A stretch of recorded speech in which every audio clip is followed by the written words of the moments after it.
Good afternoon, everyone. So,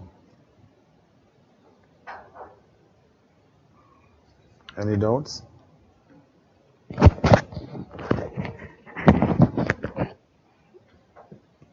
Any doubt here?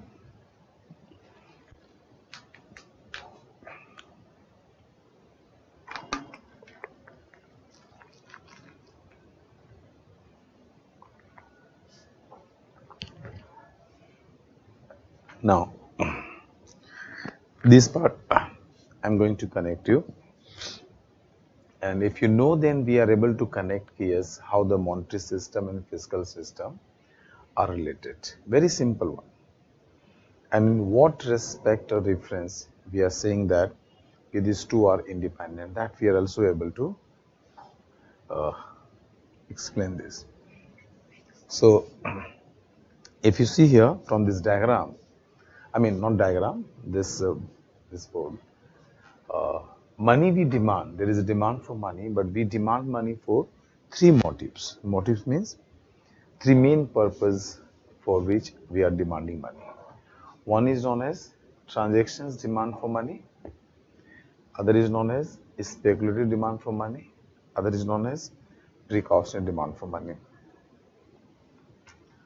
Okay, so now discuss first transactions demand for money.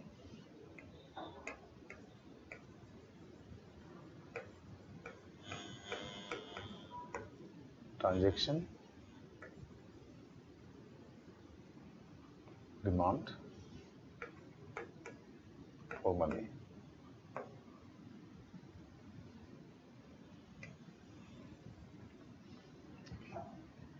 First of all, you understand sometimes we are getting confused.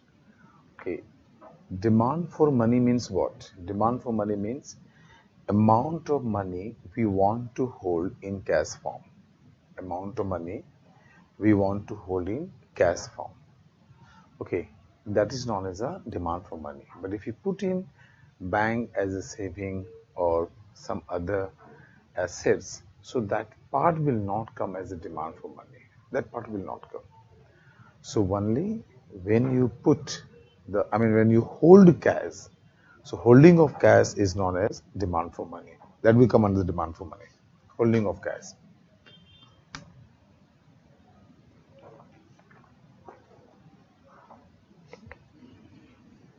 So transaction demand for money, if you think here,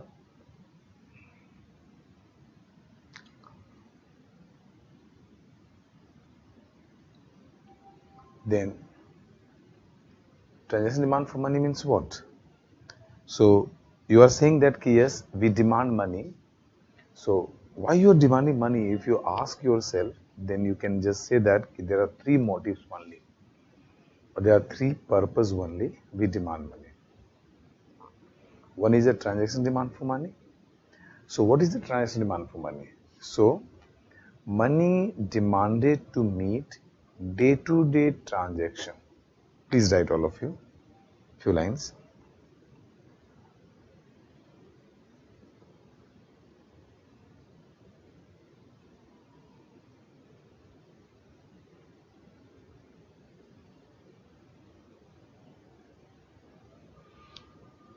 So you are saying, sir, why government definition not to borrow from or accept by ways and means advance? That is the way I am telling you. That is a permanent borrowing. Permanent means long-term borrowing is now not allowed. But normal condition. But temporary adjustment of liquidity adjustment, common can do that. Right, transaction demand for money. Money demanded to meet day-to-day transaction. Money demanded to meet day-to-day transaction is known as transaction demand for money. Is known as transaction demand for money. Clear? Right? Transactions demand for money depends on level of income. Clear? Full stop, right? If level of income increases, then transactions demand for money will go up. Transactions demand for money will go up. Full stop. On the other hand, if level of income decreases,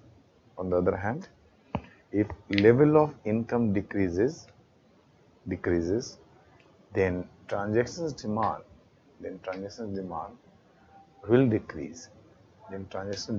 will decrease.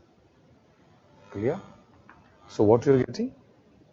Positive relationship. Why it is so? Just see here.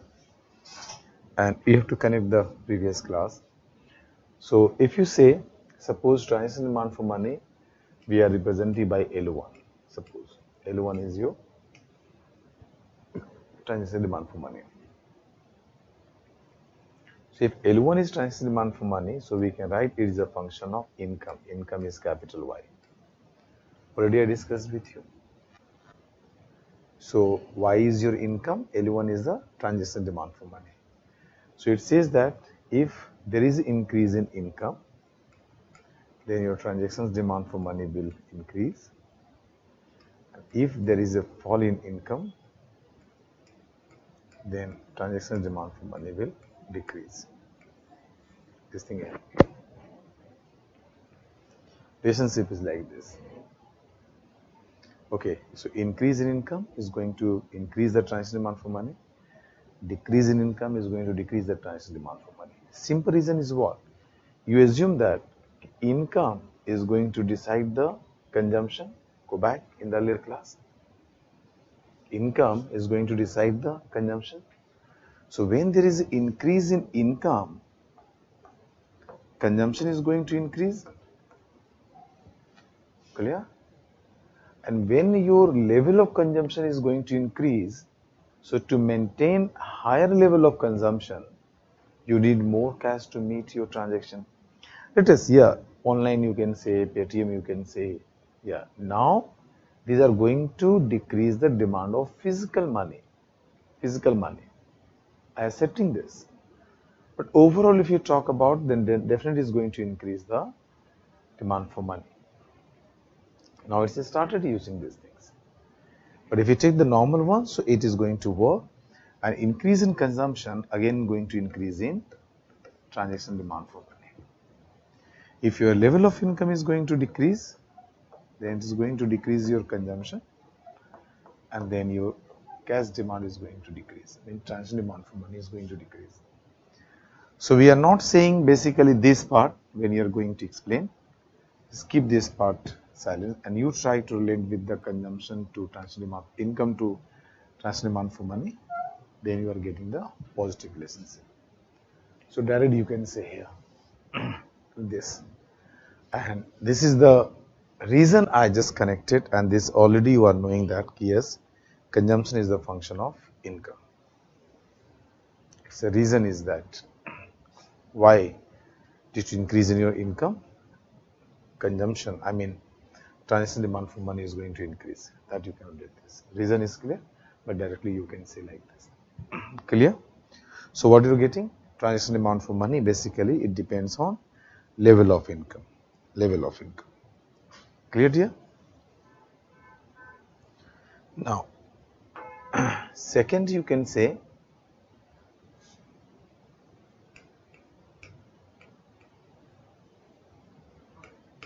is speculative demand for money.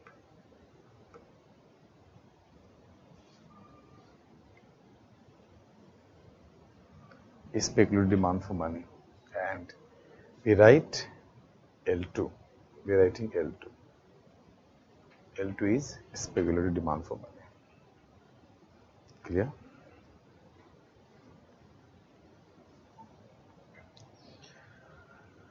Speculative demand for money. What do you mean by speculative demand for money? So plus first you write, we are representing by L2. L2 is the way we are representing. First you write few lines. Speculative demand for money, Right, please write. Speculative demand for money. Speculative demand for money is the money demanded for speculative purpose. I will tell you, I will explain you. Speculative purpose.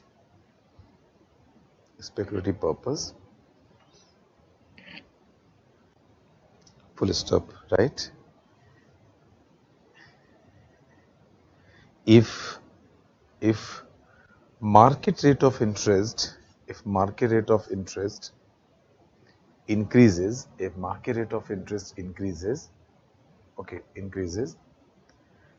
then speculative demand for money will decrease.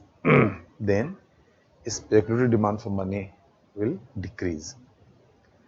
If market rate of interest increases, then speculative demand for money will increase. And if market rate of interest first you written, if market rate of interest decreases, then speculative demand for money will increase, or vice versa you can do. And if market rate of interest increases, then speculative demand for money will decrease. जैसे लिखना है. Maybe I just missed. If you first you written, if market rate of interest increases, then speculative demand for money will decrease. And if market rate of interest decreases, then speculative demand for money will increase. Clear? Please to just you write. Speculative demand for money is inversely related to rate of interest. Speculative demand for money is inversely related to rate of interest. Okay. So what you are saying that L2 is a function of I. I is the, just you say, like I'm writing here. L2 means, L2 already have written speculative demand for money. I is the market rate of interest. So if I is going up, then L2 is going to decrease. If I decreases, then L2 is going to increase. This relationship is there. Check.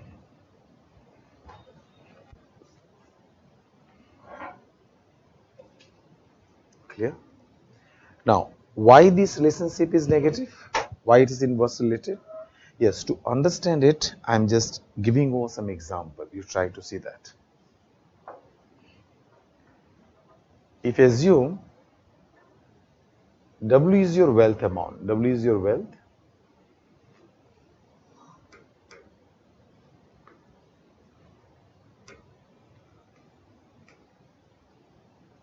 suppose your wealth is W amount,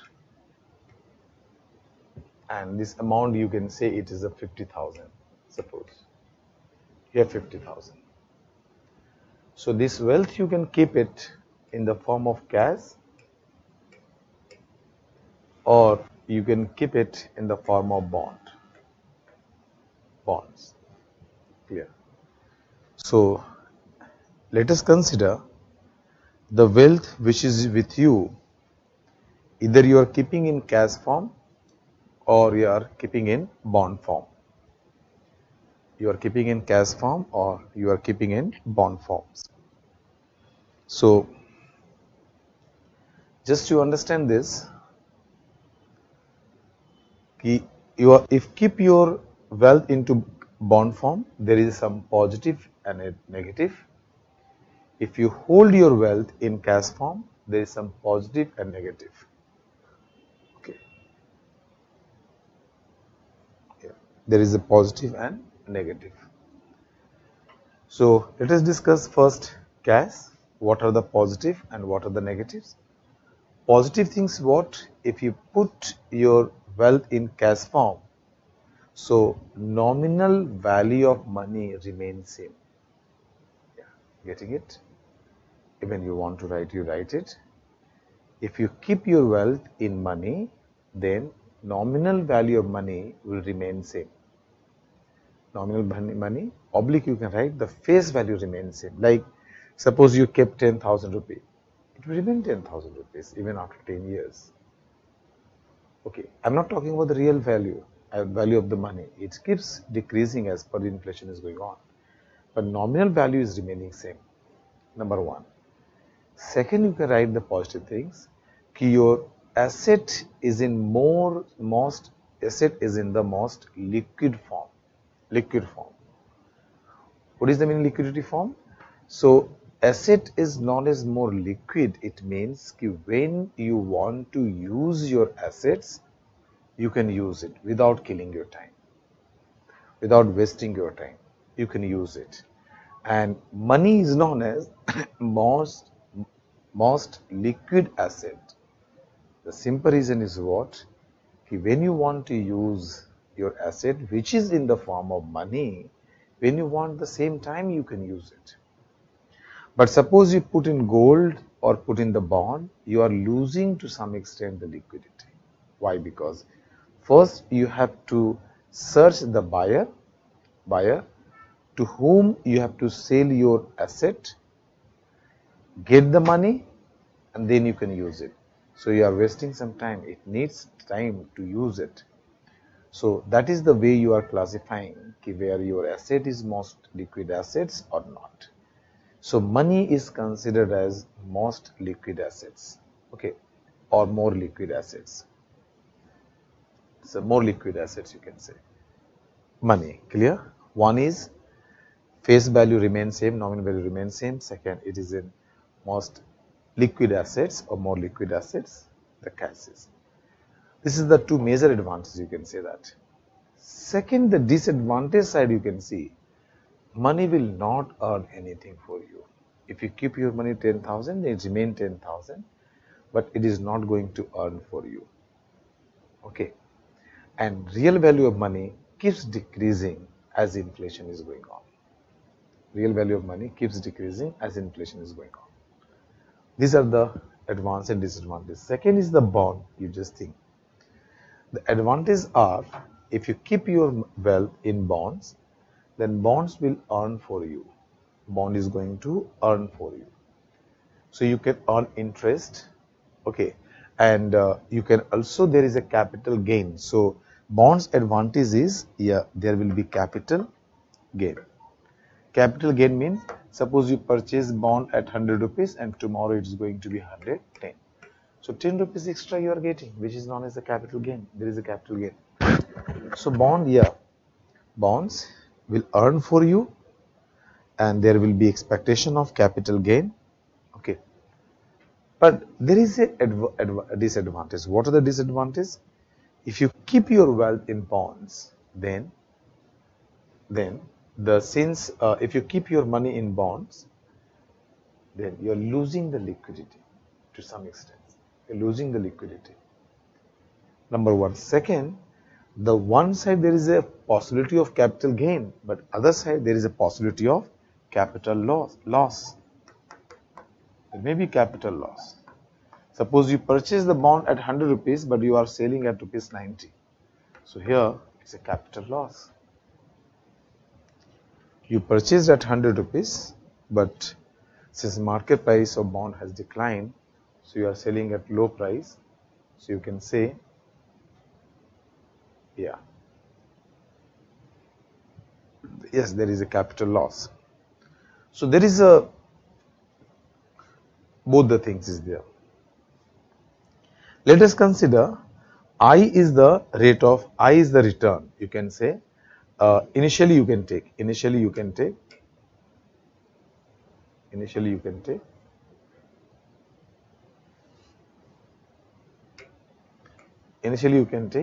okay, suppose 30,000 you kept in cash and 20,000 you purchased in bond.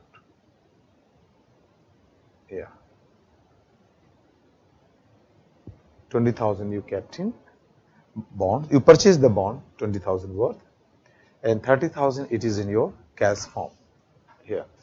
So the money you are holding here, this cash holding is known as speculative demand for money. Here amount you are holding, this amount is known as 30,000 is known as the speculative demand for money. Why? Because this money you are holding for the purpose of I should invest or I should keep in cash.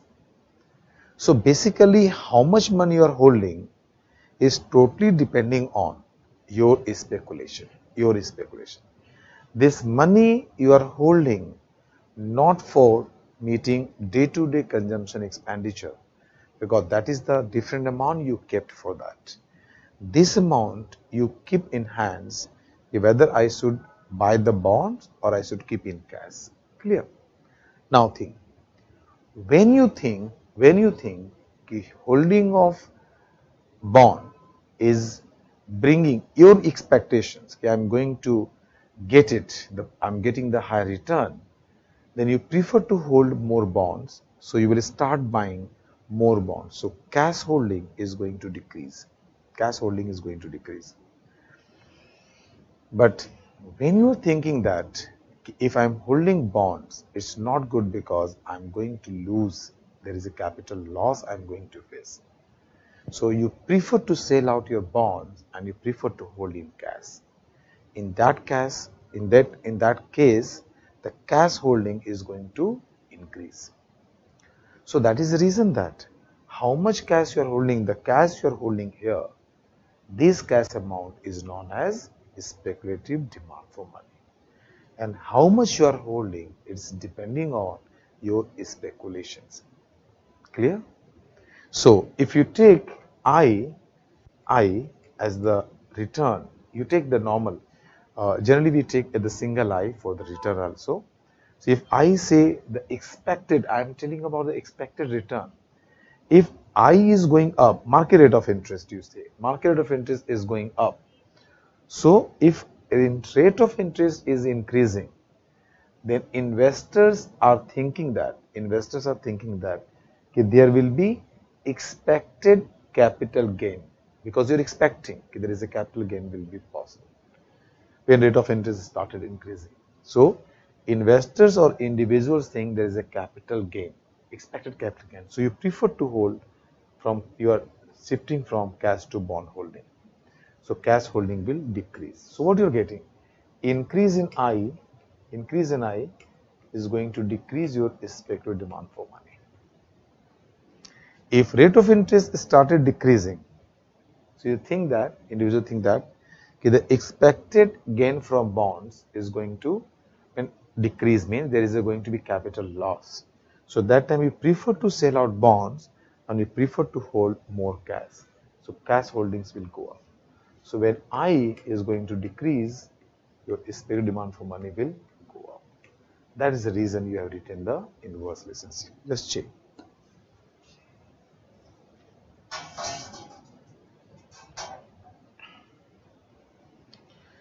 Check all of you. I can see your question. Let me see your question.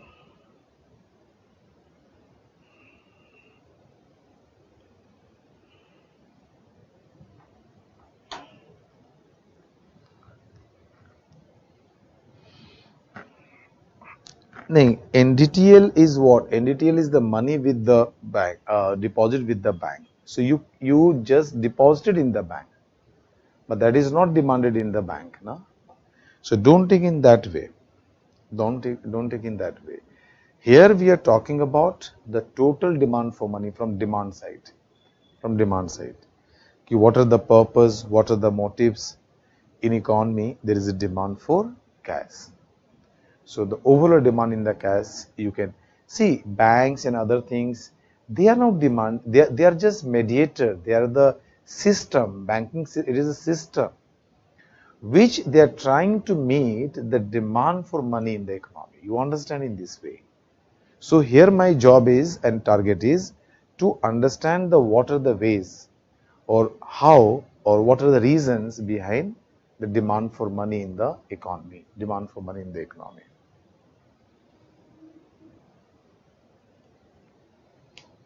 Clear?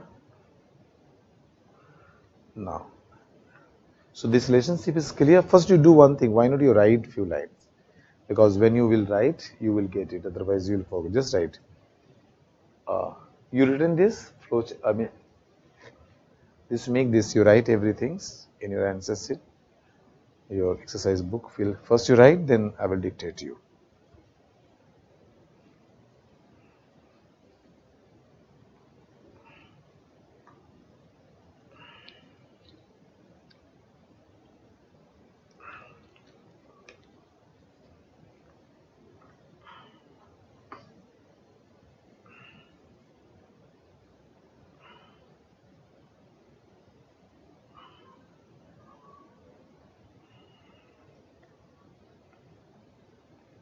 Okay.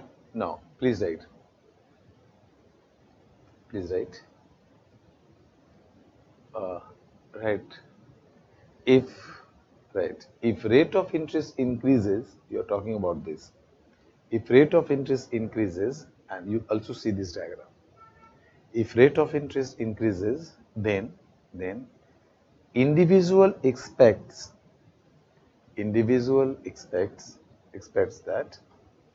that there will be expected capital gain. There will be expected capital gain.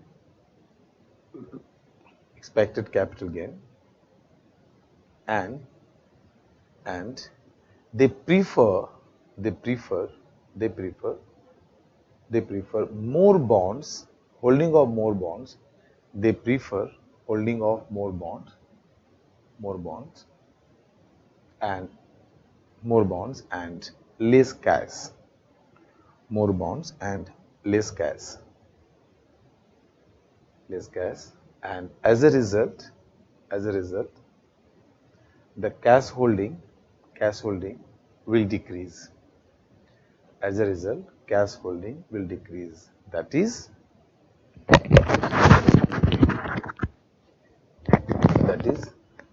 speculative demand for money will decrease.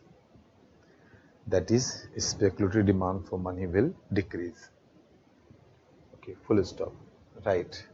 Again, on the other hand, if market rate of interest decreases, then if market rate of interest decreases,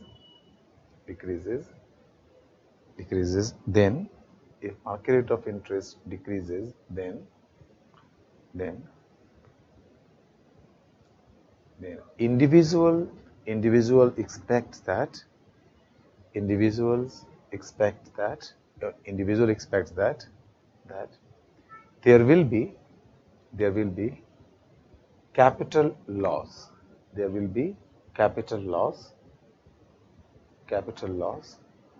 And they prefer more cash to bond. They prefer more cash and less holding of bonds,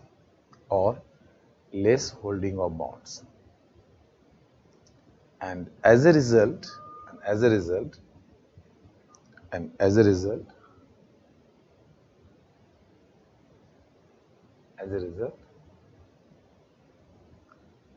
the cash holdings will go up. That is speculative demand for money will go up. Okay, just full stop, because already you written one line, the rate of interest and speculative demand for money are inverse related. Just we have related it. We have just connected this.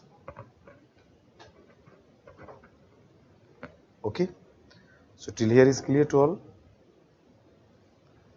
And here? Now, after that you can write precautionary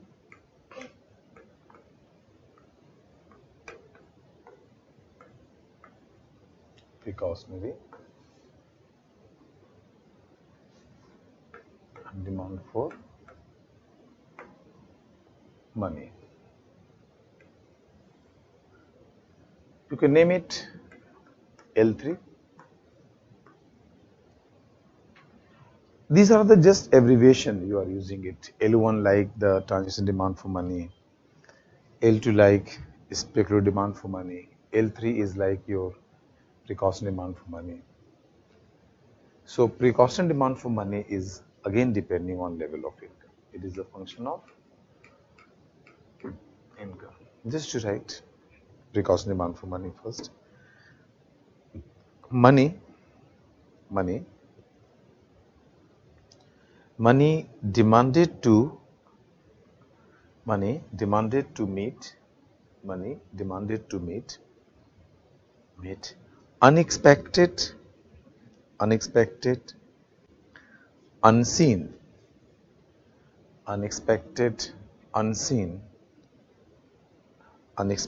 unseen incidents. Okay, precautionary demand for money, what you're writing? Precautionary demand for money. It is the money which is demanded for, to meet, is the money which is demanded to meet unexpected, unseen incidents,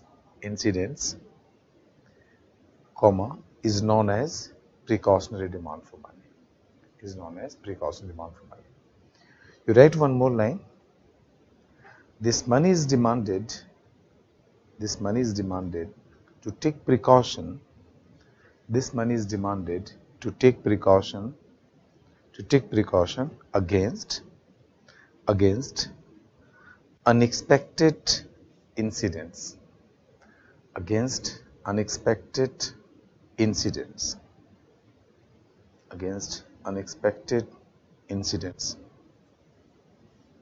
Clear?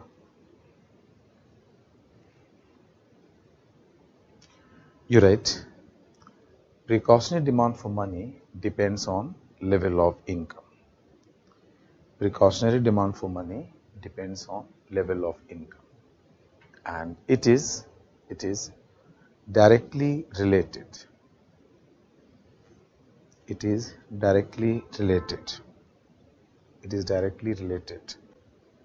Full stop. Right? If level of income increases, then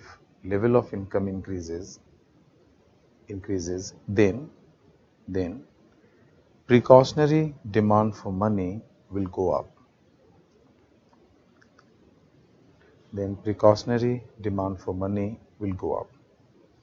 If level of income increases, then precautionary demand for money will go up. Full stop. If level of income decreases, then precautionary demand for money will decrease. Clear? Just you take, if Y increases,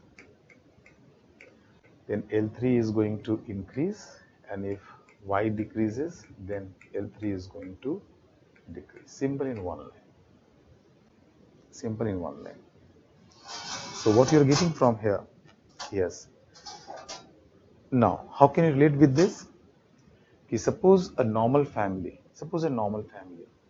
his income is around, say, 15,000. So 15,000 or 20,000.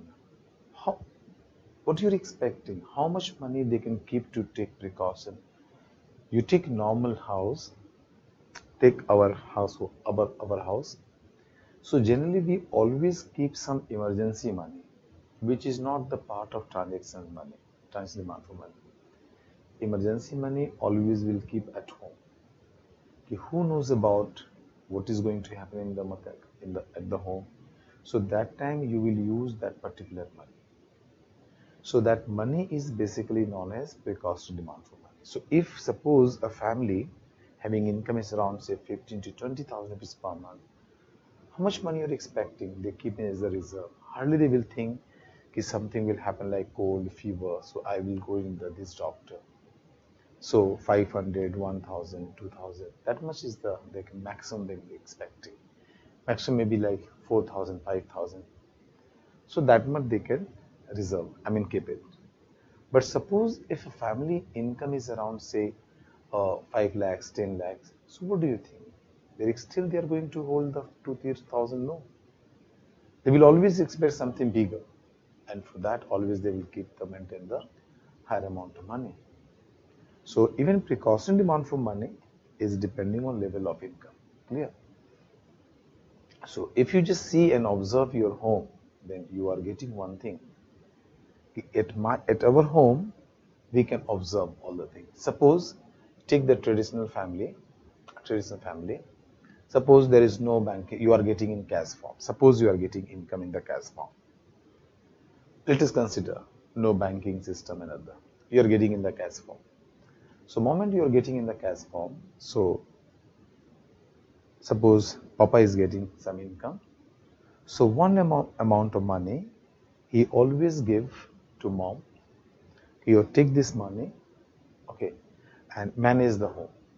All the expenditure you have to manage out of this money. So, and one part of money, it is with the father. So the moment you earn, you got the income or money. So one part of money it is with the father, one part of money it is with the mama. Mama, what she is doing that, out of that money, some amount she always keep in some hidden place. Yeah, every home it is the strategy. She will keep some amount from there in some hidden place. But she is keeping it not for consumption purpose. She will not use this money. Even the money which kept for the expenditure is suppose exhausted. So she will ask more money from father, but she is not going to touch this money. Why she keeps this money in the very hidden place? Because this money is she is thinking that suppose in future something happen, and that time if suppose we need money, so we can use this money that time. So even at home level you can see there is a 3 different division of money. The money which is with the mama for expenditure purpose, for buying grocery, vegetables, fruits, other things, meeting day-to-day expenditure. Yet everyone knowing that this money is here, so even you are going to buy something, you can take money from there and you can maintain the expenditure. So here this amount of money, what you are demanding, it is known as a transaction demand for money. Money which is kept by mama in the hidden place, that is known as a precautionary demand for money, because you're keeping this money to take precautions. Money which is with the father, she always think about where I should invest. If he is investing, money is exhausted. If he is keeping it for investment purpose, he is keeping it for the speculation purpose. So that money holding by him is known as a speculative demand for money. So you can observe at home, you can get it clear. So you come at this point, because these all are the empirical work here, and if you start knowing yourself and your home and surrounding areas, half of the economics, personally, I believe, you can well understand. Even not half, more this, if you are starting observing. So you have seen that. So L1 is transaction demand for money, which is function of Y. L2 is speculative demand for money, which is function of I. And L3 is function of Y again, L3. And this is going to, it is total going to give you MD. MD is the demand for money.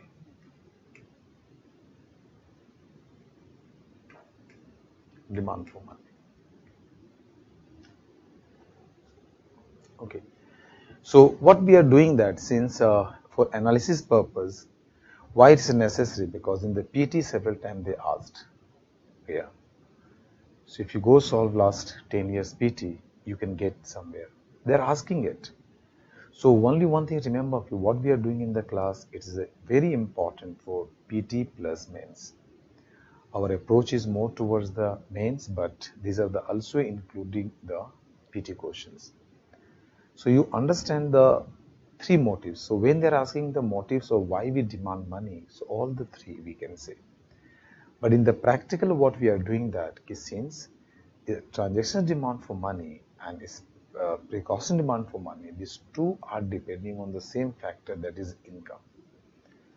And even at home you take in compared to speculative and your transactions, the precautionary demand for money is very small amount. So if you aggregate overall the country, then you will get very small amount in compared to other two transactions.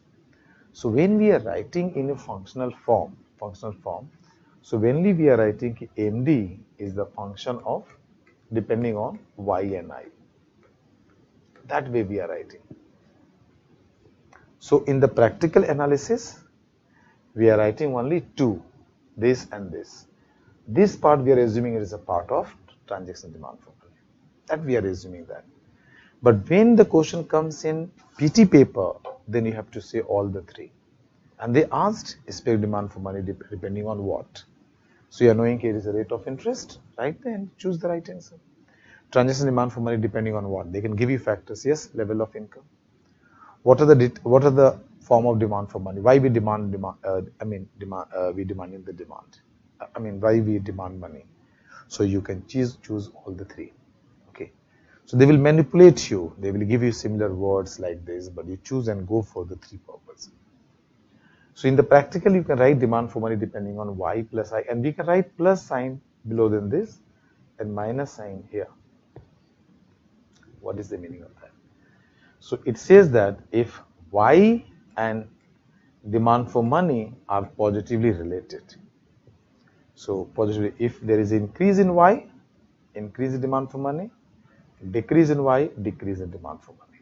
Positive means direct related. And I and MD are negative related. If in economy, if rate of interest is going up, then demand for money will decrease. Demand for money will decrease. Clear? So this point you please understand. I know, I am just doing that, but I don't want. If you complete a particular topic, then you should complete completely. You give efforts today, you will get one of the best things. You just see last year my class notes. Out of 17 questions in the PT, 1-2 question I leave it, all were from the class notes. All from the class notes. Means directly it's from the class. 3-4 questions in the economics. But yes, you have to go in this way. Don't say that I will do, this I will do, because you have to complete the complete framework. Then let them to ask from anywhere. I'm ready and I answer it.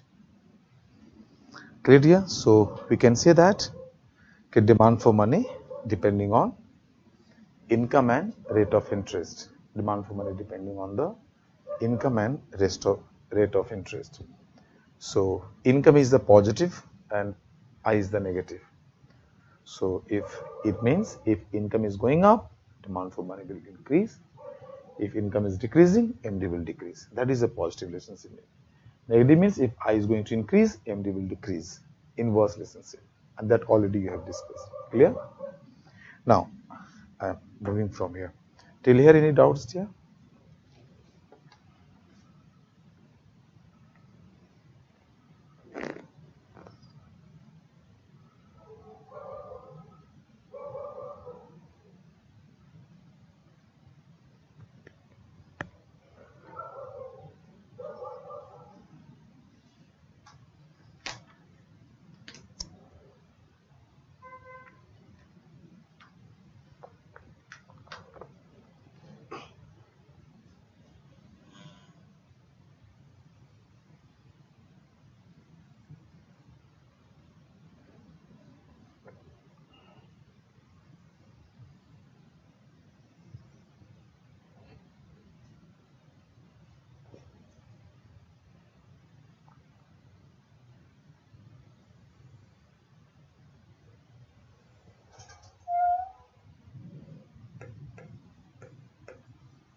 Here is the RBI monetary policy.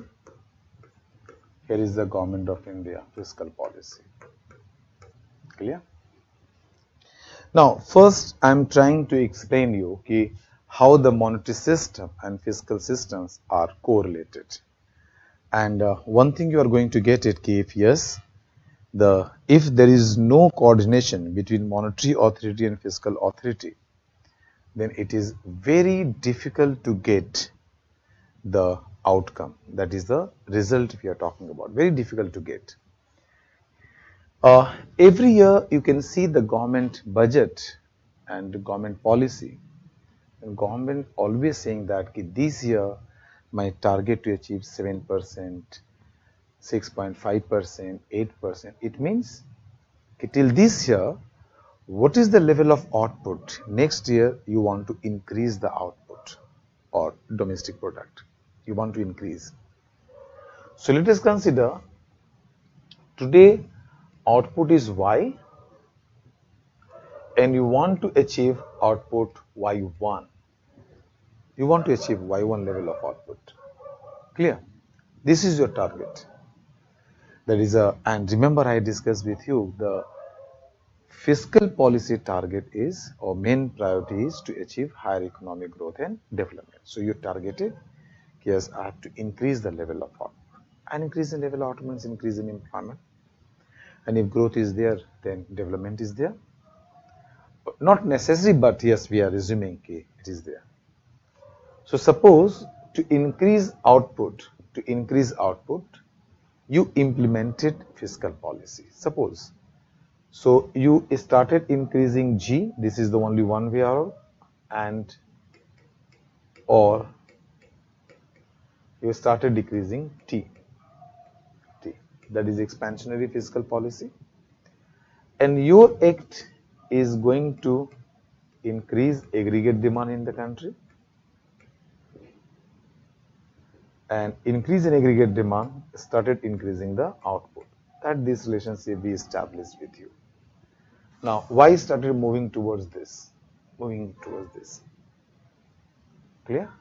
Suppose in money market, your demand for money is equal to supply of money. See, remember here, MD, D stands for demand, MS stands for money. So MD means demand for money.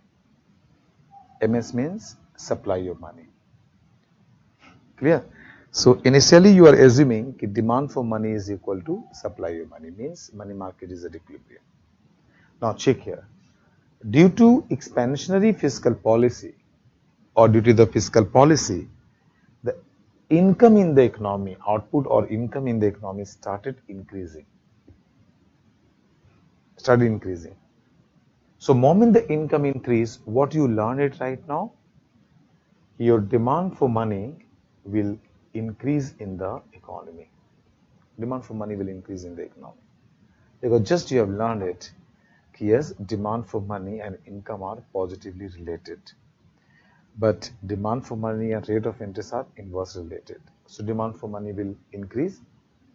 If demand for money will increase and suppose RBI is not cooperating, just check here. Suppose RBI is not cooperating and they decided that I will not change the policy rates and I am not going to increase the liquidity. Suppose. So what will be the situations? Your MD is going to be greater than MS. Suppose I am putting bar. Suppose here you take MS bar. RBI is not increasing. Suppose money remains same. So there will be demand for money will be more than money supply. And if it is the case, then it is going to create excess demand for money. And if there is excess demand for money, then I, rate of interest, is going to increase. Just check. Rate of interest will go up. I is going to increase. So this is the phenomena, this is the outcome in the money market. The lending rate started increasing. What you learned it? If lending rate started increasing, so what will happen here? The investment is going to decrease in the country. And decrease investment is going to decrease aggregate demand. And if aggregate demand started decreasing, to in place of increase in output, it will start decreasing. And it will reverse it back and come back to the same level of output. It is not possible to achieve the target. Think. Please try to relate it.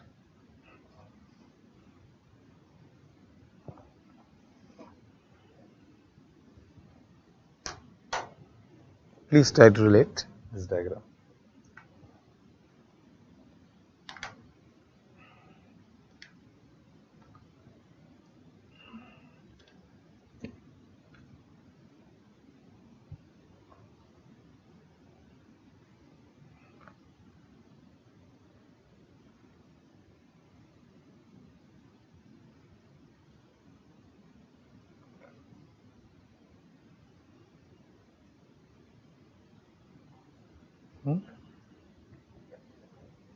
Just relate, all of you.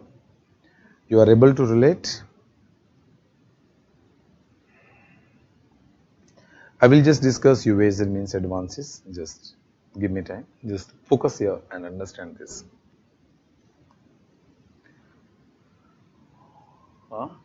You are able to get the answer.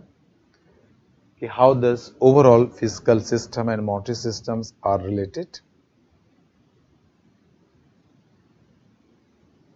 Okay, you try to again relate yourself, because what we are doing here, the most of the part we have already discussed. You are knowing that, and you are knowing that we are assuming now you are knowing better.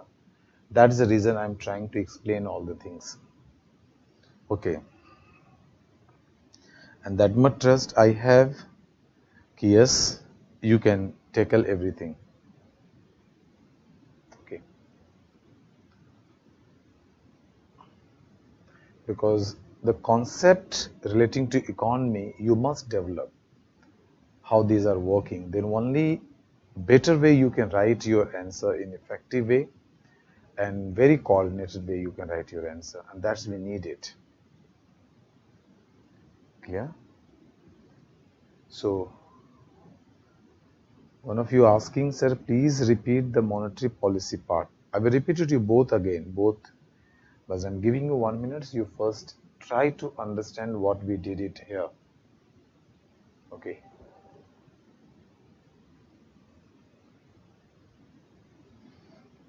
All of you are all you are getting this, or still there is a problem?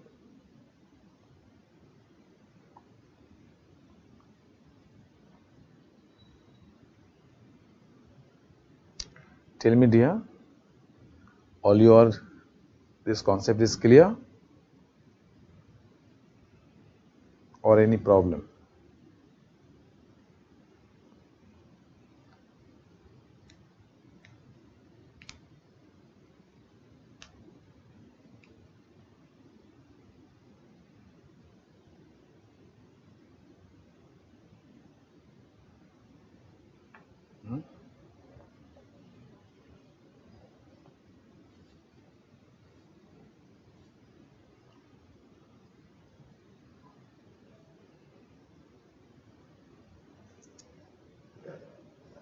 Okay.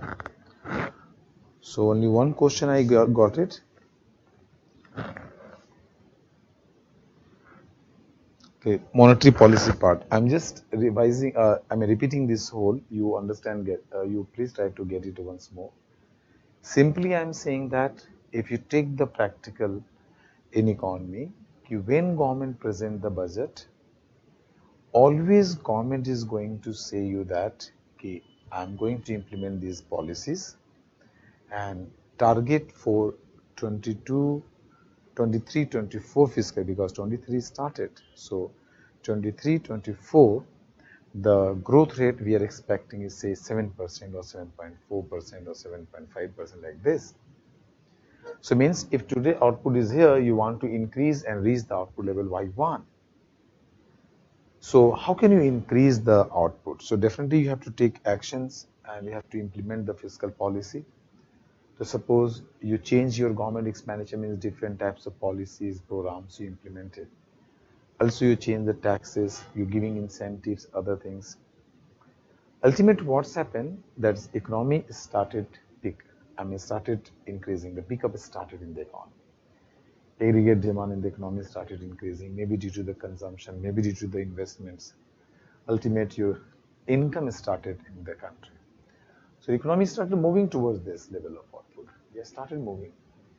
But the moment, due to fiscal policy impact, it's visible in the ground level and your income in the country started increasing.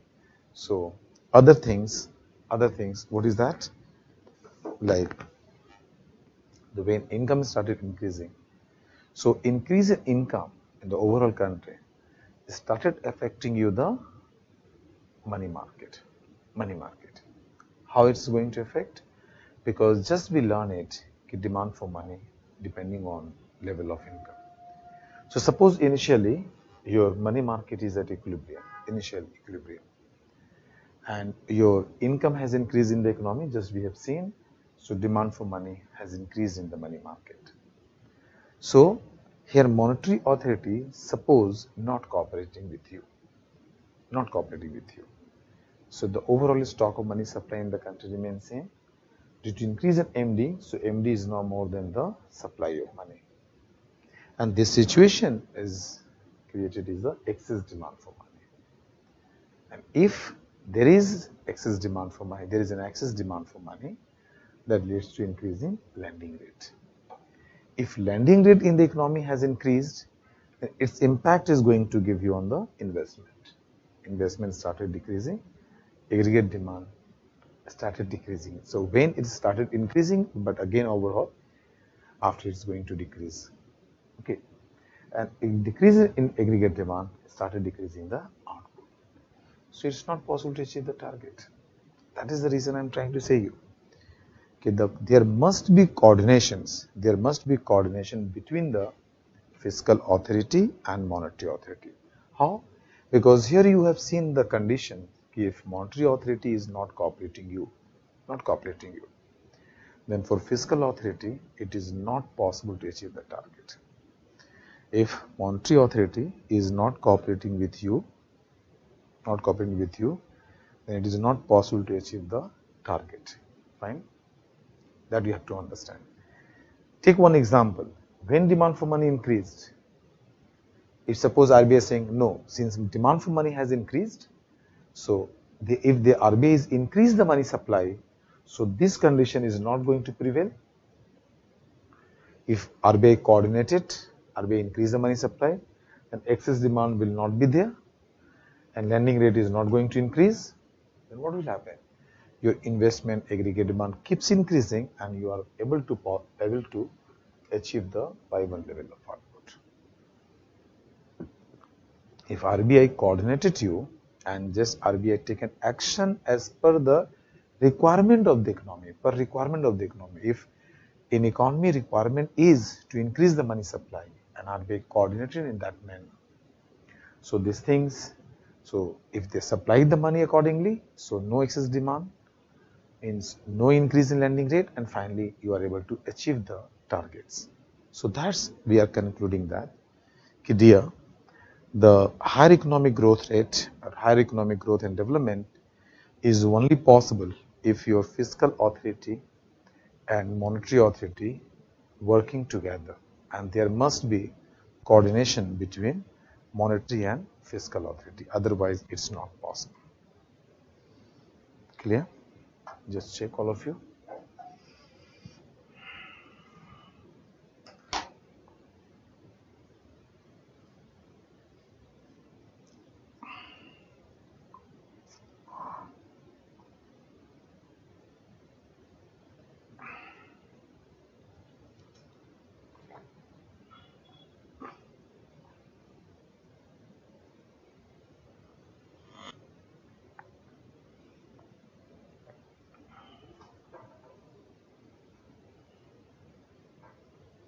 So simply we can say both has to work together and in very coordinated manner, otherwise it's not possible to achieve.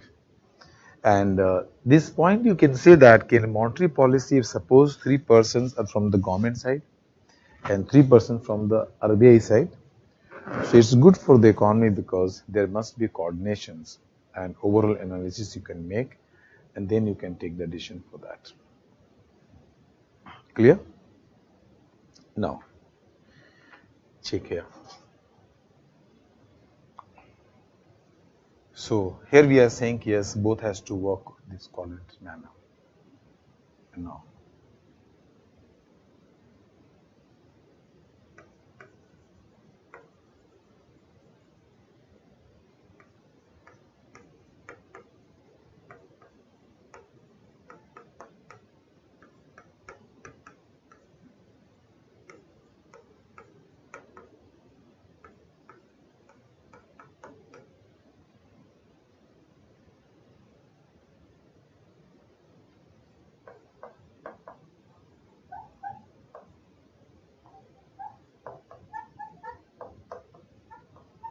see dear. Now go back to earlier class concept. First you take, suppose you are Mr. Saktikanta Das, means you are the governor of RBI, and you are chairing the committee meeting, that's say MPC meeting. And you observe that the economy is facing the higher inflations. So to control higher inflations, what is the requirement of the economy? So being the monetary authority, you are going to decrease the money supply. That is, you have to going to take the contractionary monetary policy. So when economy is facing the higher inflation, okay, requirement is contractionary monetary policy, requirement is decrease in money supply. This is the requirement, decrease in money supply. Then only you are able to control higher inflations. So if you are taking that decisions and you are able to control inflation, so you are taking the decisions as per the requirement of the economy. But at the same time, government is facing the higher fiscal deficit. Government is facing the higher fiscal deficit. Okay, and government borrowed from you, that is the RBI, and government funded this deficit.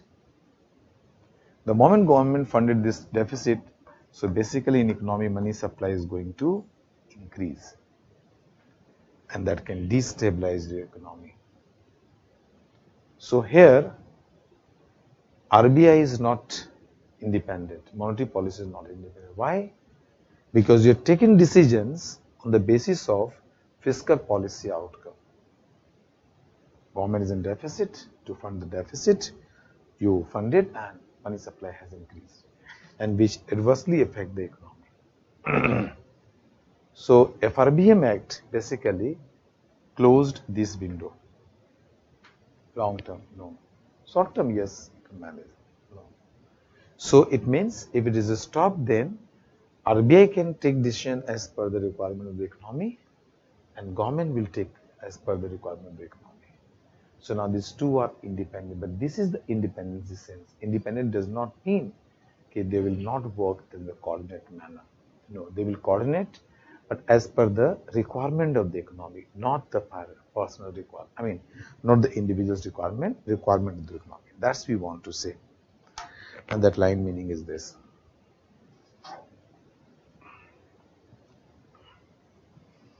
Okay. Now this all part is clear to all of you.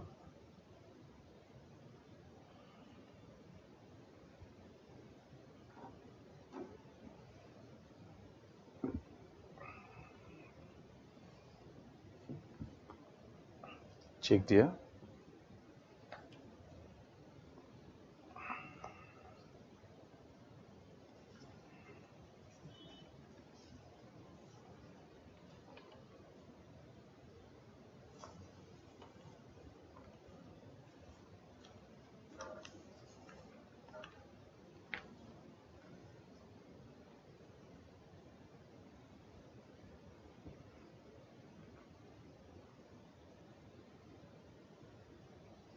Second part is also clear, second diagram.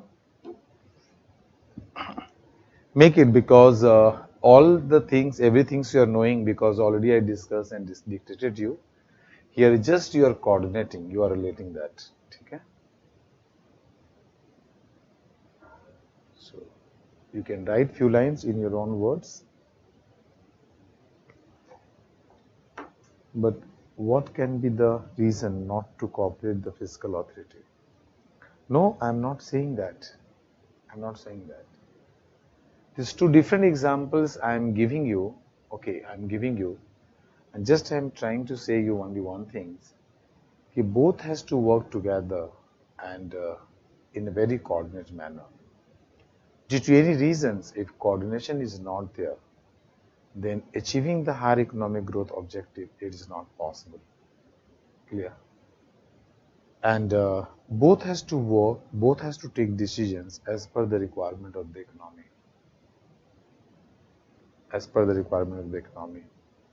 Why government? You can defend that. Okay, if you take in 2016 before that, a conflict arose between the monetary authority governor, and the Ministry of Finance relating to the policy rates. Government of India wanted to policy rates should be cut, but monetary authority, they only purely is targeting the inflations and they failed to cut. But finally the Government of India amended the RBI Act 1934 in May 2016, and now what the primary objective is that? Yes, RBI can, primary objective is inflation, but has to consider the growth. It means what? You have to cooperate, you have to also think about the growth. Merely targeting inflations, it may affect the economy. So conflict may arise due to different reasons, but we have to understand this. Okay, second diagram, if you see, here is the conflict and contradiction is not between the two. No conflict and contradiction between the two. Only normal process. But even under the normal process, you can see that some action is done by the RBI or taken by the RBI which is against the requirement of the economy. And what is that action? Suppose government is facing the higher fiscal deficit, and suppose government borrowed from the RBI and funded the fiscal deficit, that is the monetized deficit you're talking about, deficit financing you're talking about. Ultimately, it is going to increase the money supply. Ultimately, it is going to increase money supply. But what is the requirement of the economy at this moment? Decrease in money supply. Why? Because there is already higher inflation. So, requirement is decrease in money supply, but your act is going to increase the money supply, which is against of the requirement of the economy and which can destabilize the economy. So, if you stop this way, okay, then the possibility of this type of things you are avoided, and that's the provision it is there in the FRBM Act. Permanently, I mean the long term, the government cannot borrow. If you are not borrowing, so higher increase of money supply possibility is very low, and RBI can take the decision, but as per the requirement of the economy, not the requirement of the government. Clear? That's I'm trying to say.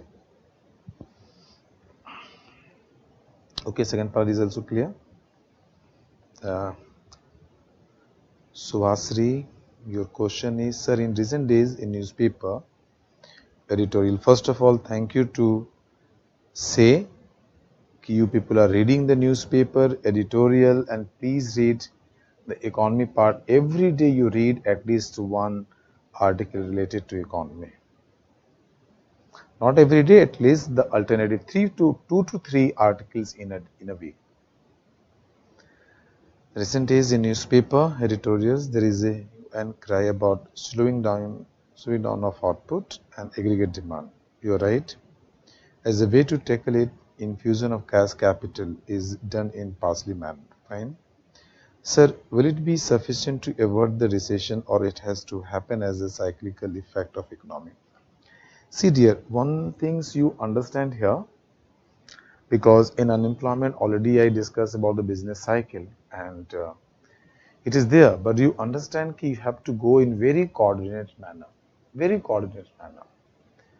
Like suppose you take the normal human body, everyone knowing that if you give painkiller, if suppose you prescribe any patient painkiller, when doctors are knowing that painkiller is not good for the health, okay, but the priority is that you provide the relief to that person, then only you can go for the other things. So you are giving the painkiller. So once the pain is okay in relieved, then you are going to take other measures. Similar like the economy. Always you have to work on the basis of priority. Today's priority is, and earlier it was, in last few months you can see, inflation already achieved in Indian economy more than 6%. And 6% is the inflation rate which is higher than the upper tolerance limit. That they also have discussed the flexible inflation targeting framework. You see, inflation below than 2% is not good for the economy, and even inflation 6% or more than 6% is also not good for the country. You already crossed the tolerate limit of 6% in the country. That started adversely affecting your country, dear. You understand this? Okay, understand this. So when it started adversely affect your country, so what is your priority? If you are not controlling your country, okay, I mean, if you are not controlling your inflation, it is going to adversely affect your country. So first, your priority became, control inflation. Now, inflation is started controlling. Once you are going to control this part, then again you will take measures to increase aggregate demand, output, or employment. So in this way you have to go. Just like we are going 2 steps forward, 1 step back. Why are you taking 1 step back? It is a requirement of the economy. 5-6 months back, if you go and just see in the economy, 6 months back you can go. Even RBI was decreasing the repo rate, there was increase in aggregate demand, fiscal policy increase in aggregate demand, increase in output. But since due to the higher inflations, the RBI is bound to take these steps. Once inflation is under control, you are getting space. And once you are getting space, again you run your economy, increase aggregate demand, increase output. So in this way we are moving it. Okay. So when you take the decisions, you have to take all the points at the same time. And always we are working on the priority of the economy. What is the priority? Accordingly we have to work. Clear. Once under control, you can go for the higher one, higher in aggregate demand.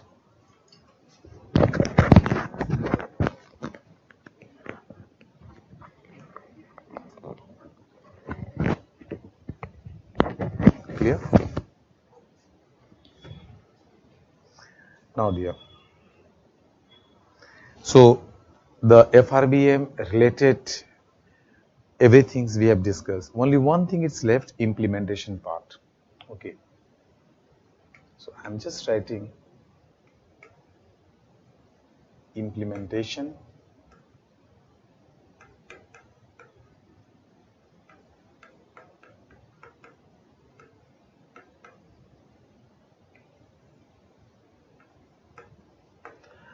I draw a diagram, okay, which is not the normal. Generally, we are not getting in any economics books, but sometimes I make a diagram which is easily you can understand.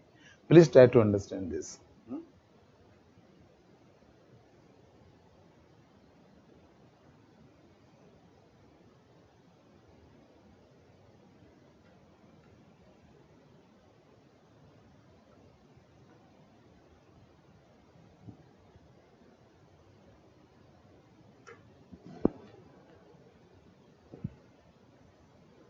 Yes.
Check and try to explain whole the system from 2018 till today.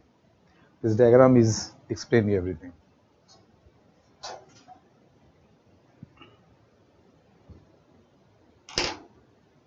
Try to check.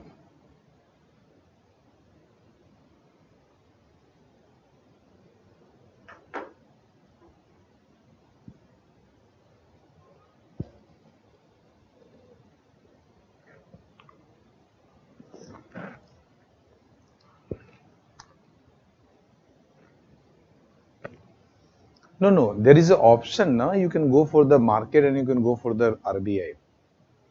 But it's very easy to take from the RBI. So government earlier it's preferred to go directly from to the RBI. So that was the reason it was prohibited. So that now you are forced to go to the market. This way you take there. Second, you're asking, sir, can you please explain K-shaped recovery relating to monetary and fiscal policy? Not relating to monetary and fiscal policy. K-shape means there are some sectors. There are some sectors in the economy. K means you take 2V. 2V. 2V means 1V you can take upper side and 1V take a lower side. The upper side is the normal V. Lower side you take the inverted V. So what's happened? Some sectors in economy, okay, they come to the lower one but started recovering. But some sectors they grow but they started decreasing. Okay, that's the reason we were saying the K-shaped recovery.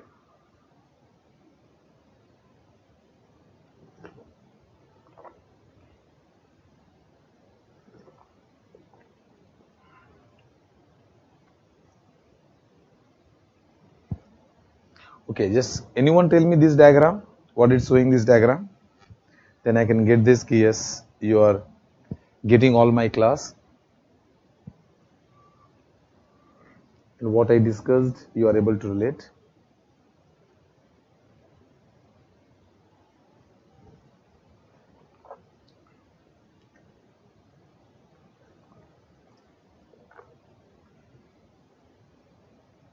Anyone?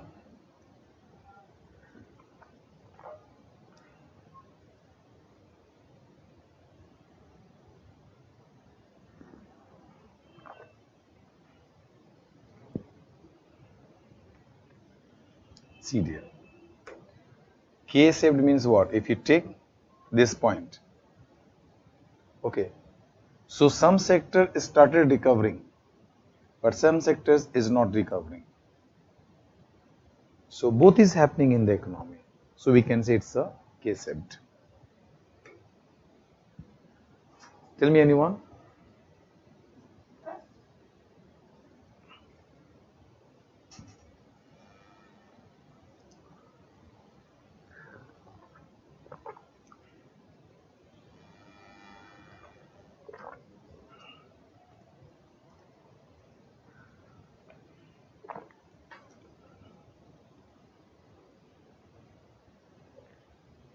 Why not you are giving answers there? Check. This diagram will tell you whole the story from 2004-5 to today.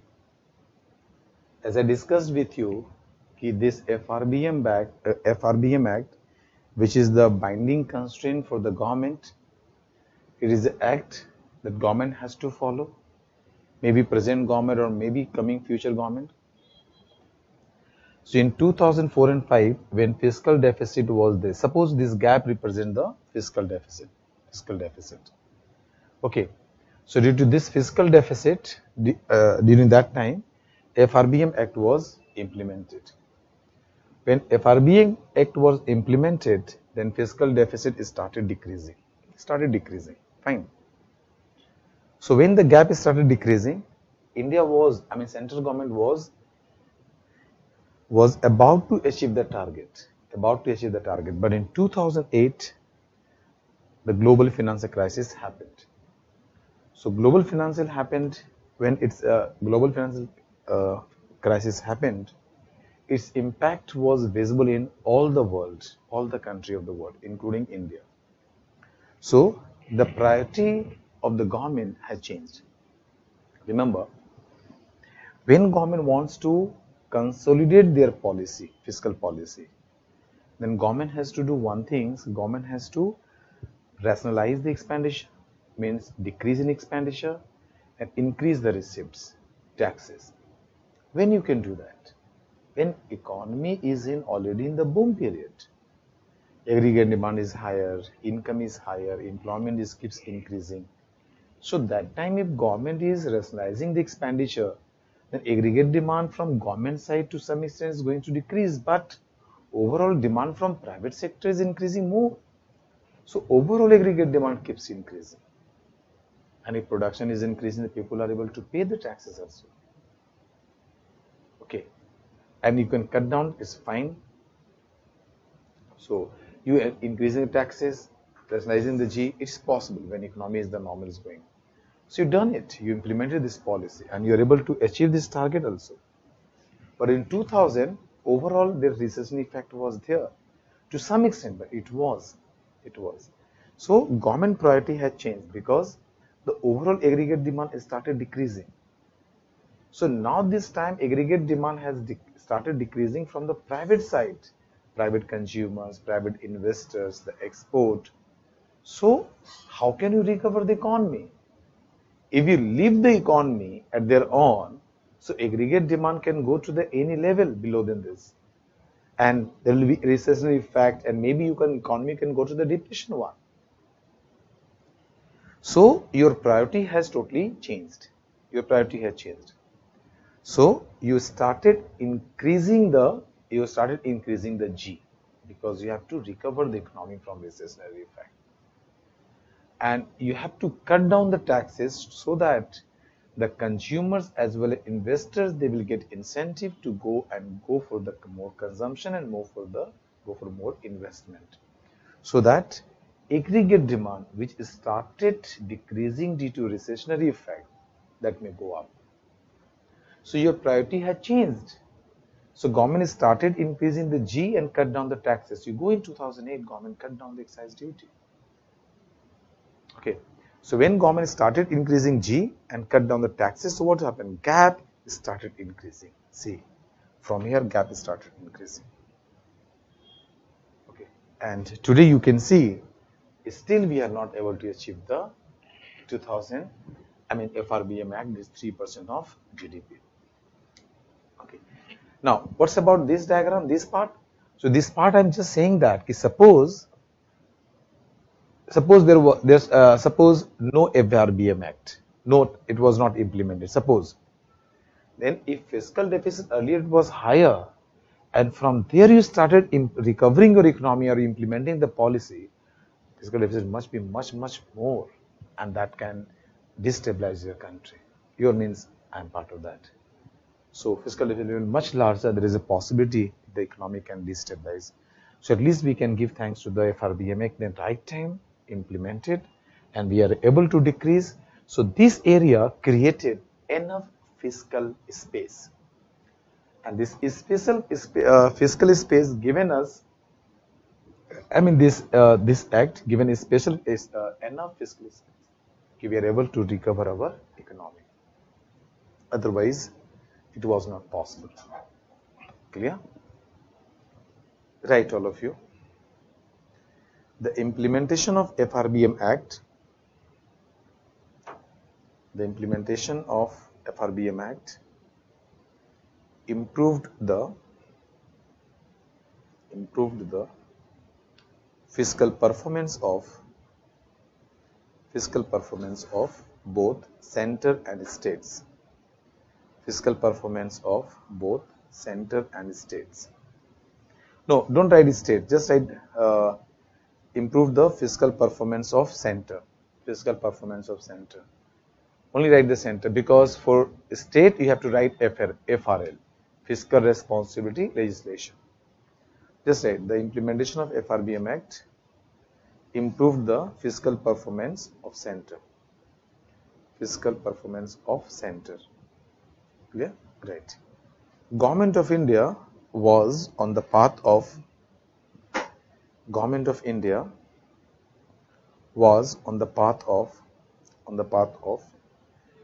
achieving this objective achieving this objective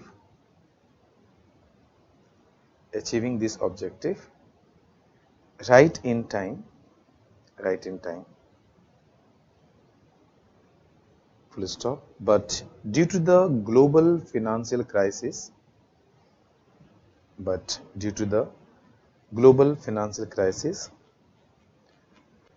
this was suspended,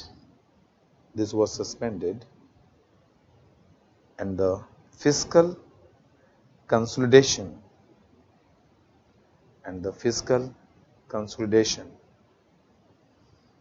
as mandated in the FRBM Act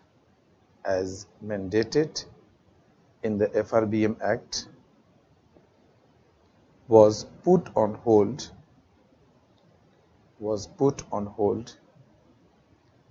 in 2007-8.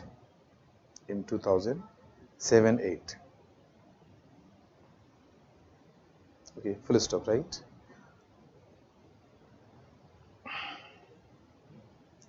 Right. The crisis period called for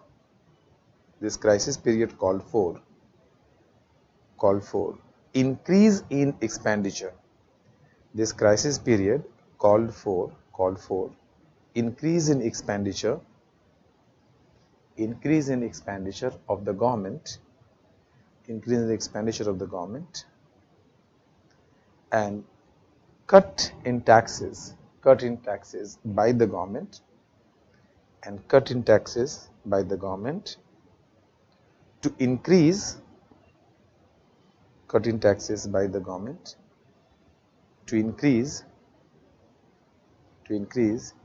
aggregate demand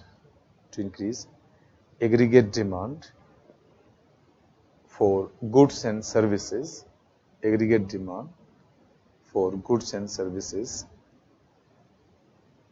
in the economy. Okay, full stop, right? As a result of fiscal stimulus, STIMULUS, the government,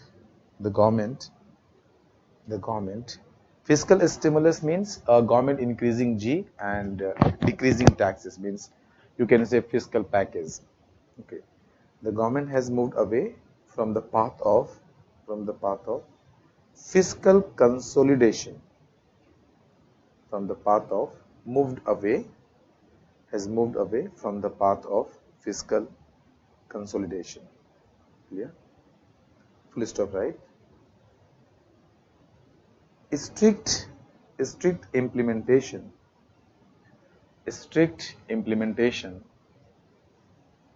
of fiscal consolidation policy,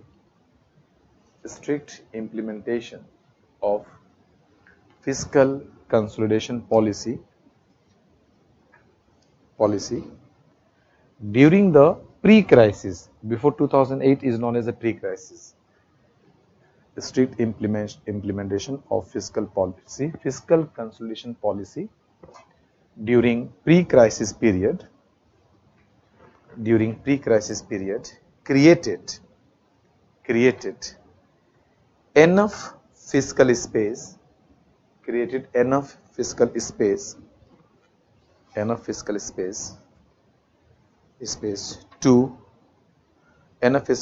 for pursuing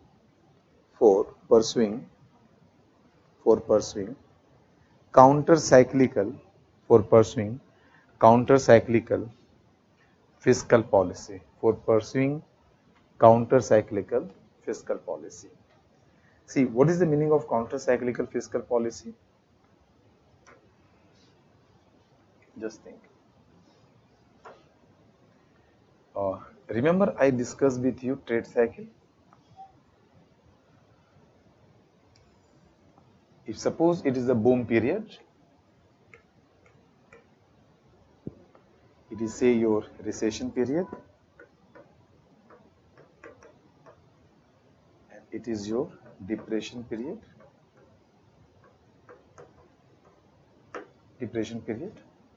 Oh, I know, depression period.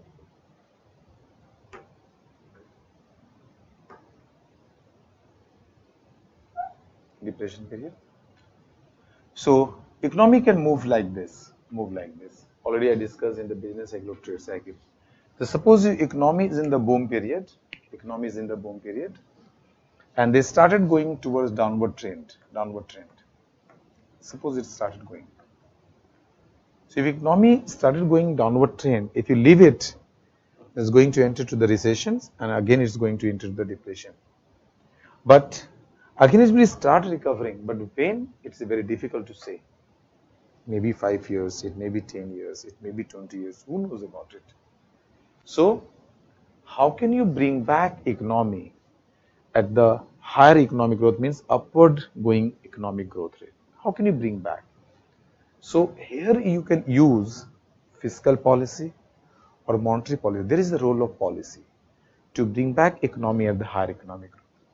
So here, if you are using fiscal policy and you're not allowing economy to go downward, but you from here, you suppose you change the direction of the economy from here to here. If you bring economy in this cycle, then economy start recovering. So if here you use fiscal policy to change the cycle of the economy, so it is known as a counter-cyclical fiscal policy. You implement it. Just related to this. If you're using the monetary policy, you can say the counter-cyclical monetary policy. 2008, yeah, it's a recessionary period. So I can use this diagram here. I can use this diagram. 2008 is the recessionary period, so you can use it. If you're using monetary policy also, you can see counter-cyclical monetary policy. So you're bringing and you're changing the policy of the government. Clear? No. You're changing the policy to recover your economy from recessionary effect. Since you use the fiscal policy, so it is known as a counter-cyclical fiscal policy. Clear? Okay, just you write this diagram, explain yourself, write 2-3 lines. Give me 1 minute, sir.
Yes, dear. So, any questions, any doubts? No, this part is over. So we completed all the things.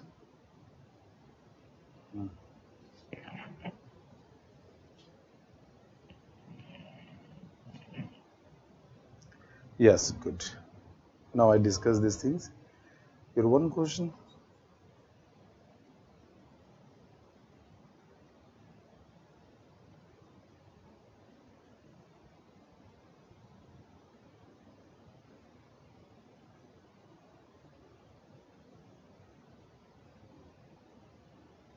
No, no, that is a different. What you are saying about increase in inflation is going to increase in the government incomes. That concept I am coming there. Just wait. This part is over. Okay. Now, this FRBM, this all are is over. So next point is uh, review committee. Okay. Just discuss about the review committee. It's very small things. Then we are.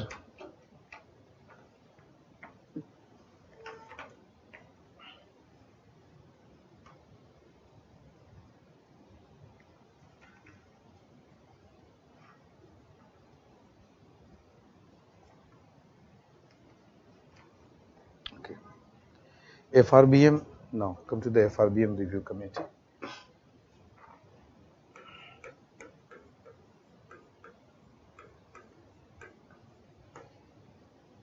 FRBM review committee.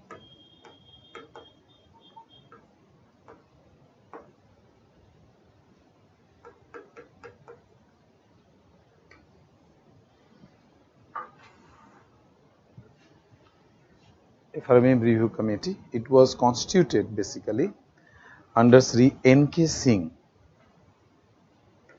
Sri N.K. Singh.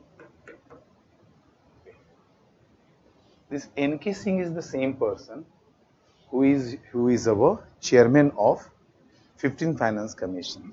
N.K. Singh is the same person who is our chairman of 15 Finance Commission. Okay.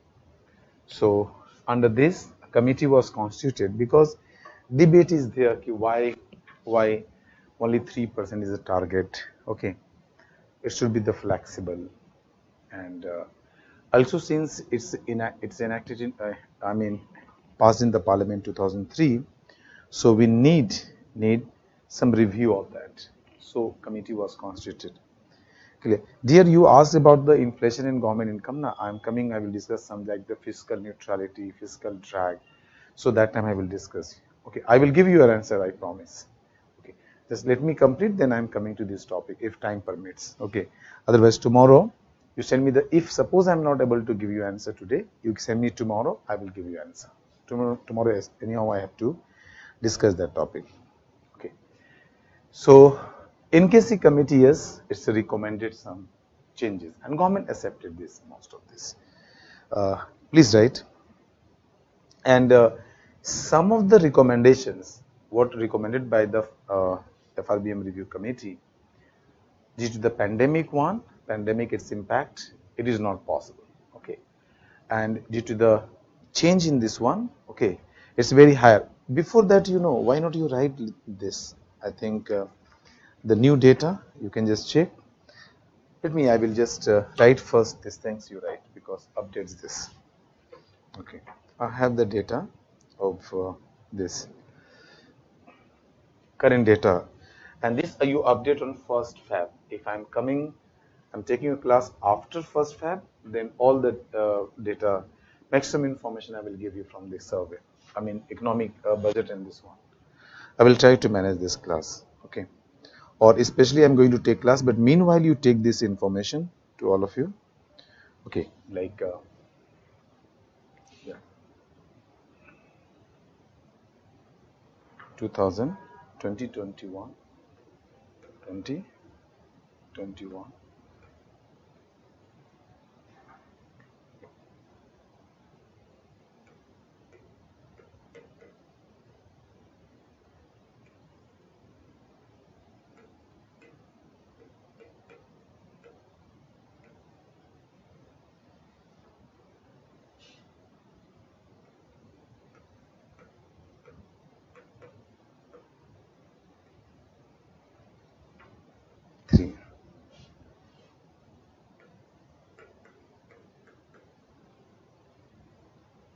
It's a current data till now you can say current data, and from 1st April, 1st Feb, it is going to be the old data because you are going to get the new budget, so you can get it and just updates because concept you have to get it.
See there, this data is given.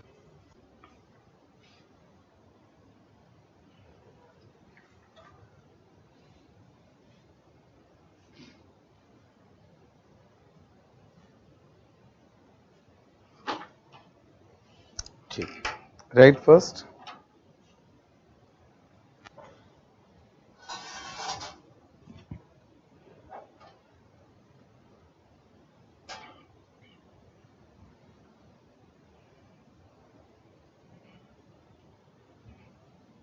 So when you are going to see the budget, always you are getting in 4 column. All information getting in the 4 column.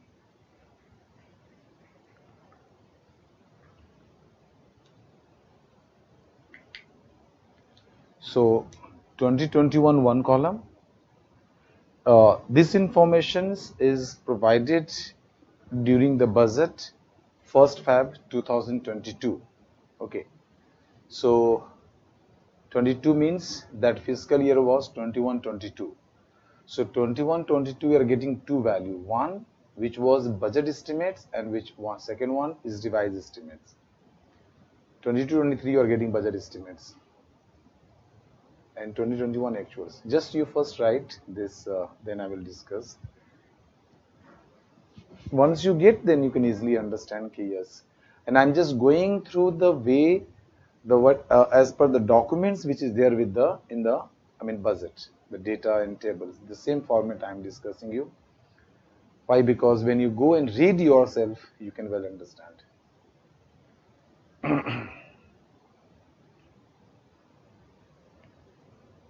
Please check.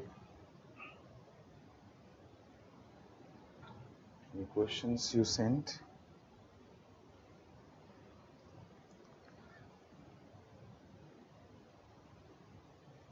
No, 2021, no, 2021 only once. No. See, 21, 22 I repeated now. In this table, 21, 20 repeated. One is for budget estimate, just see, and one is the revised estimates. So data is differ, not the same things.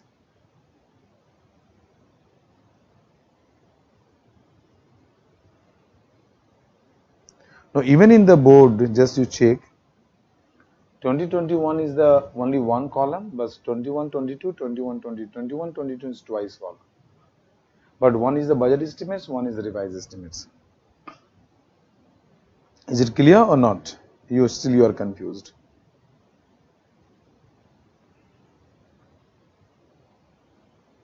Please check. Now I think everyone is written this. They are noted.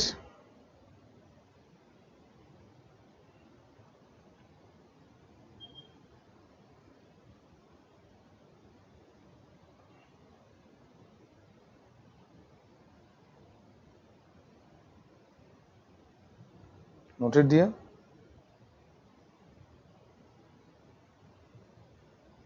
Tell me yes or no at least. Okay, check.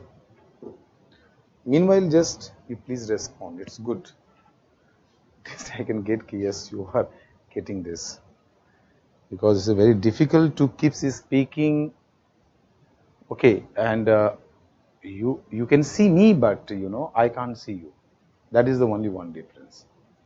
So at least it is the only communication where I can get at least you are watching this class or you are getting it. Okay, check here.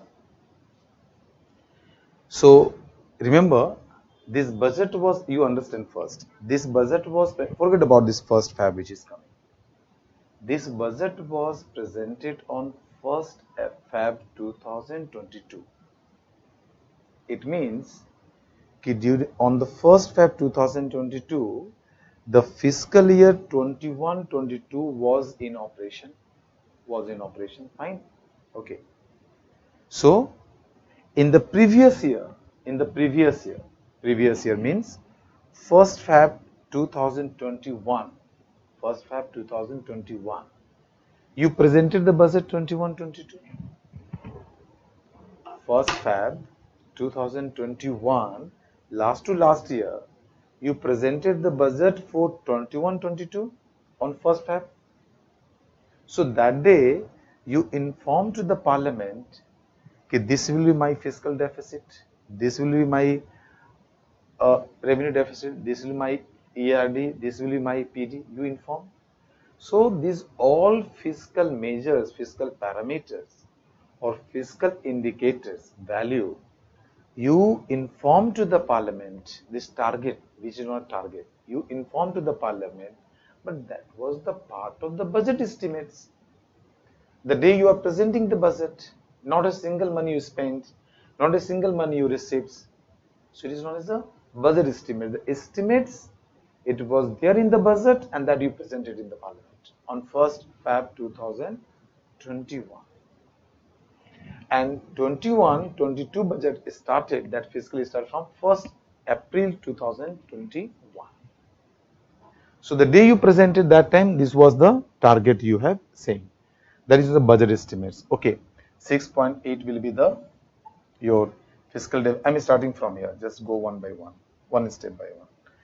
RD you target 5.1, ERD 4.1, PD is 3.1. Now you are aware about this. You are knowing everything. Just like doctor. If you test your blood and this type of data they are getting it, and on the basis of data they can tell you what is the problem in your health. Similarly, like the economist, you are knowing the meaning of all this and you are getting the value, you can say it. Yes. So these are the targets you have just given to the parliament. Your budget, it is part of budget estimates, you inform to the parliament. This will be this. But again you are coming in the parliament to present the budget. When this time you are coming in the parliament? You are coming on 1st Feb 2022. It means you not completed the year. You started the fiscal year 21-20 but not completed. See dear, take normal example. You are presenting budget on 1st Feb. Suppose in the last year you presented budget on 1st Feb. So you are informing to the parliament what is my fiscal parameters. But say the data you are taking related to consumption, data it's related to receipts. These all informations which are with you, even it is not till 31st January, because 1st Feb you are presenting. Not possible 31st January. Because it's a huge data, you have to compile, you have to summarize, and you have to calculate, and then you have to inform. So most of the data informations which are available to you may be in October or November or maybe maximum December, not after that. Because it takes around more than a month to compile and calculate all the estimates. So even you take the most of the data with you, it is till your December, but the 3 months left to complete your fiscal year, January, February and March. So January and February and March you don't have data, but you are saying about 21-22 means also you including the 3 months, even you don't have data.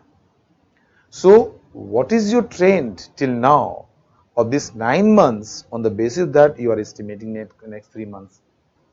So even on the first day of Feb 2022, you are presenting the budget that is not on the basis of actual data. Okay, so that is the reason it is known as a revised. Why revised? Because for the same fiscal year 21-22, once you informed in the parliament in the previous year on the 1st Feb 2021. Okay, this is my budget estimates. But till now, what information you given to parliament, and after 9 months you are observing what may be now. So that the information you are giving today, it is known as the revised estimates. But for the same fiscal year 21-22, revised estimate. So what the revised estimates, you can see fiscal deficit is going to increase 6.8 to 6.9 because the economy is not recovered what you're expecting. 5.1 is your revenue deficit, that is expenditure deficit due to the revenue expenditure, this is consumption. 4.1 purely consumption if you are subtracting the grants given for capital creations. 3.1 but it becomes 3.3.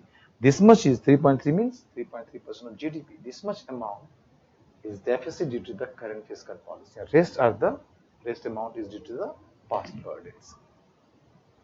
So always you are getting 2 years, same years. One is the budget estimates and one is the revised estimates. Clear? Now, when you're talking about 2021 and this you are represented on the 1st Feb to 2022. So you got all information about 2021. 2021 के लिए 2021 fiscal year के लिए now you have all the data, all complete data. So you can see it is the actual figure you are given. That is the reason you written actual. It is not estimated. Now actual amount you got it, and on the basis of that you estimated the all deficits. Just remember, in 2021, it is the peak period of your pandemic where the pandemic forced lockdown was there. Production totally stopped during that period. Unemployment, corporate sector was in loss. Imports has totally stopped. Okay, other than essential one. So government's receipts, custom duties, GST, income tax drastically declined. Corporate tax declined. But what's about expenditure side? Due to the pandemic, has increased manifold. So overall fiscal deficit, just you can say it was 9.2% of GDP. Recently it was highest, 9.2%. Okay, so you understand that 9.2% it was in actuals, but next year 21-22 government expected 6.8%. But finally they are seeing that revised should be 6.9%. Clear? Now this year there is a 22-23 which is continuing, because on 1st Feb 2022 the budget was present for 22-23. So budget estimates was 6.4. So that we are saying this current year fiscal deficit target is 6.4%. Clear? RD 3.8, ERD 2.6, PD 2.8. And generally it is observed basically in the economy that revise is going to be more or less same. Very rare case it is going to deviate, but the revise is going to more or less same. So you can see 6.89 is going to revised FD, RD 4.7, 3.7 ERD and PD 3.3. But in 2021 in the peak pandemic period, RD was 7.3. That is the highest. Why? Because mainly this deficit was for the consumption expenditure. And ERD was 6.2. Why? Because grants given for creation of capital assets was very less. And due to the same year, 5.8% of GDP.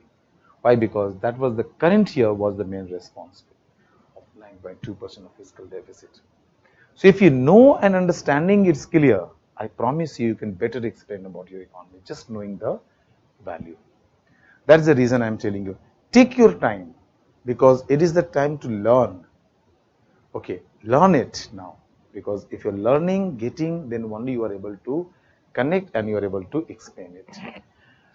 When in the first Feb, when the government is going to present again the budget, okay, in that day the government will provide you data, but these actuals, it will be not in the front of budget. You can get it in the statistical data information, but in the budget in the front, okay, again the 4 column will be there in the main part.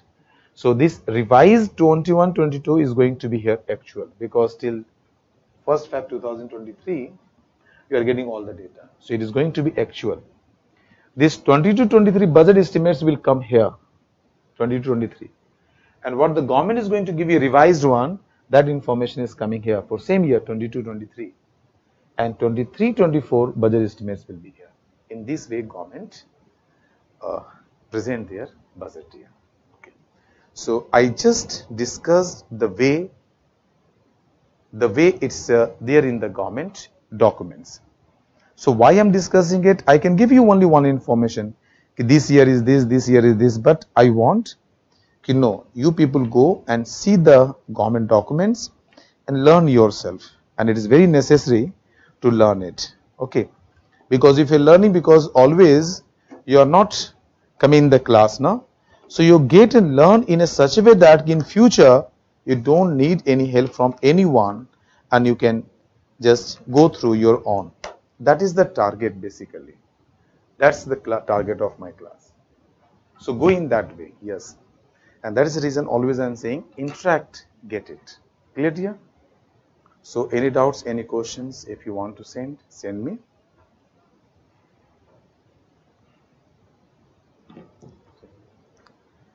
It means revised estimates of 21-22 and budget estimates of 22-23 both are presented on 1st Feb of 2022. Yes, dear.